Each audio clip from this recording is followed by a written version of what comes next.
Good day, I'm Lorraine Mendez and this is your JIS News for Tuesday, November 22. Jamaica now has a tripartite monitoring mechanism for its new precautionary standby agreement with the International Monetary Fund. The team comprises the Economic Program Oversight Committee (EPOC), the Economic Growth Council (EGC), and the newly formed Public Sector Transformation Oversight Committee (PSTOC). Prime Minister Andrew Holness says EPOC will continue its monitoring of fiscal targets, while the EGC will keep track of growth targets. PSTOC, meanwhile, will concentrate on public reform and transformation, as well as social protection.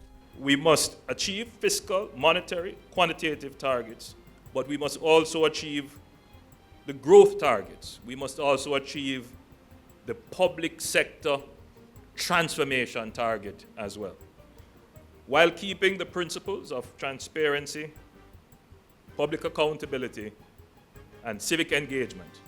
We wish to design the monitoring framework to address the challenges ahead. In the meantime, the Prime Minister has announced the appointment of Keith Duncan as the new co-chair of the Economic Program Oversight Committee, EPOC. The group CEO of JMMB joins Governor of the Bank of Jamaica, Brian Winter. The new appointment follows the resignation of Richard Bals of Sagicor. We expect the forthrightness of your oversight, as was the case before. It is very important that the government be kept on its toe. There is no room for error on the IMF program.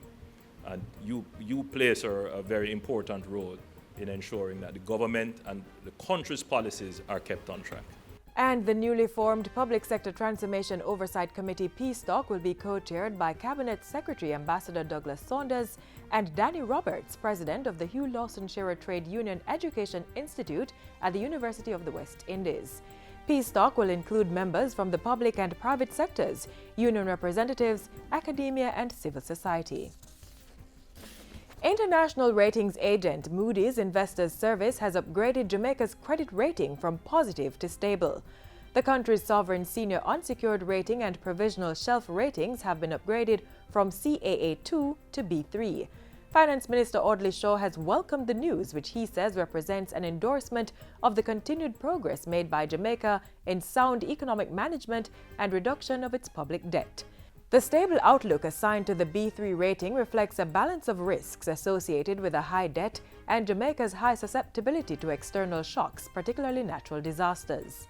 The Finance Minister says government is resolute in its thrust to address these risks while seeking to improve Jamaica's overall economic fundamentals. Government is taking steps to upgrade and enhance the communications, navigation, and surveillance systems which are responsible for the delivery of safe and efficient air traffic management in and around the country. The Jamaica Civil Aviation Authority, JCAA, is undertaking the $4.92 billion upgrading project, which is expected to be completed by October next year. The announcement was made by Transport Minister Mike Henry in a statement delivered by the chairman of the JCAA, Philip Henriquez. Mr. Henriquez was addressing the opening of a new air traffic control tower at the Norman Manley International Airport recently. The new 131-foot ATC tower was built at a cost of 20 million Canadian dollars. It forms part of a comprehensive modernization program by the JCAA.